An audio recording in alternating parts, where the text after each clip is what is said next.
皆さんこんにちは。もしある日突然目の前の階段が二重に見えて降りるのがものすごく怖くなったらどうします？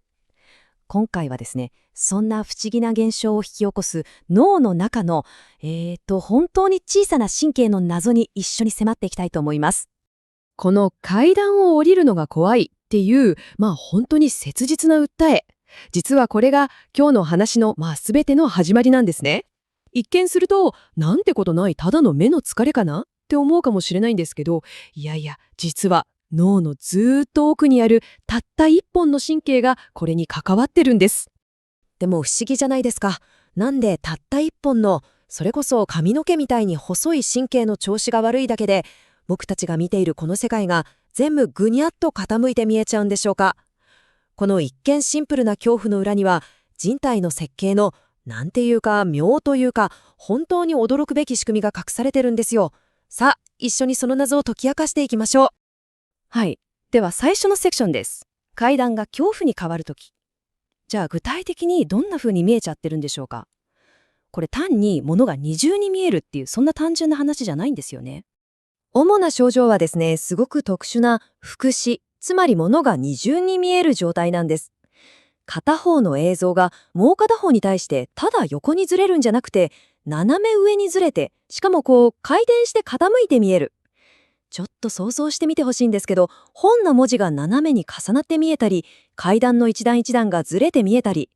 いや、これじゃあ日常生活の何気ない動作ですらめちゃくちゃ大変になっちゃいますよね。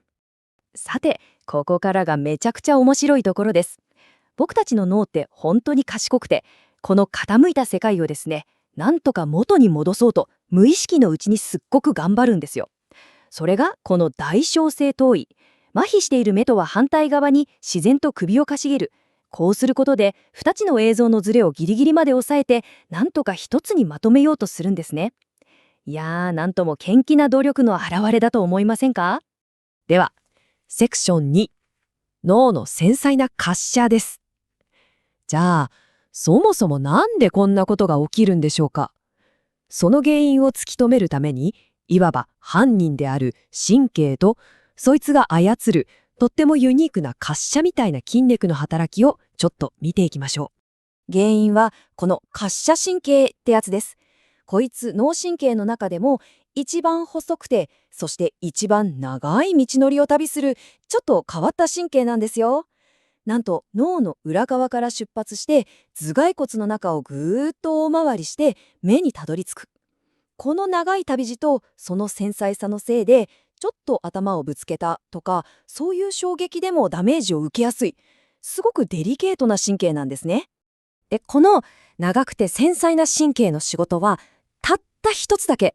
本当にたった一つです。目を動かす筋肉って全部で6つあるんですけど、そのうちのある特別な筋肉、それをコントロールするためだけに存在しているんです。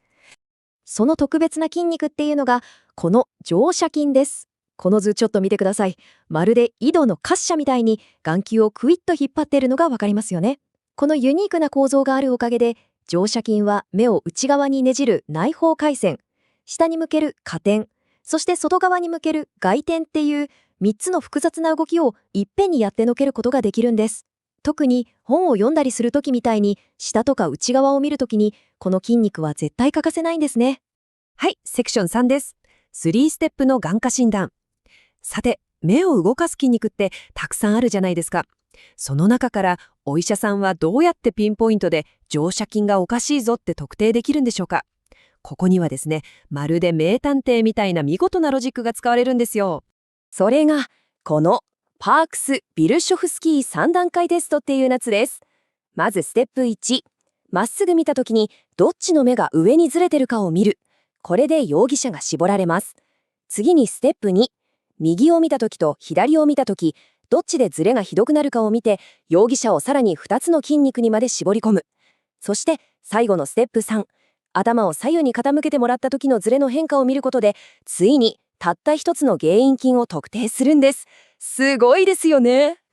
こんな風にまるでロートで越していくみたいに可能性を一つまた一つと消していくわけです。このすごく洗練されたテストがあるからこそ、お医者さんは複雑な症状の中から患者さんの世界がなぜ傾いてしまったのか、その原因を驚くほど正確に突き止めることができるというわけなんですね。さあ、セクション4です。最近の怪我か、長年の秘密か。さて、何がおかしいのかは分かりました。じゃあ次の疑問は、なぜですよね。この問題、最近の怪我が原因で起きたのか、それとも、もっとずーっと昔からひっそりと隠されてきたものなんでしょうか。このグラフを見てもらうと分かる通り、原因は本当にいろいろです。一番多いのが交通事故とか転倒とか頭をぶつけることによる外傷ですね。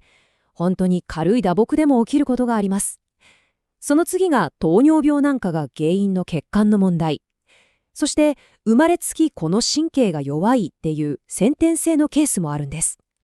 ここですごく面白い手がかりがあるんです。それが顔の非対称性。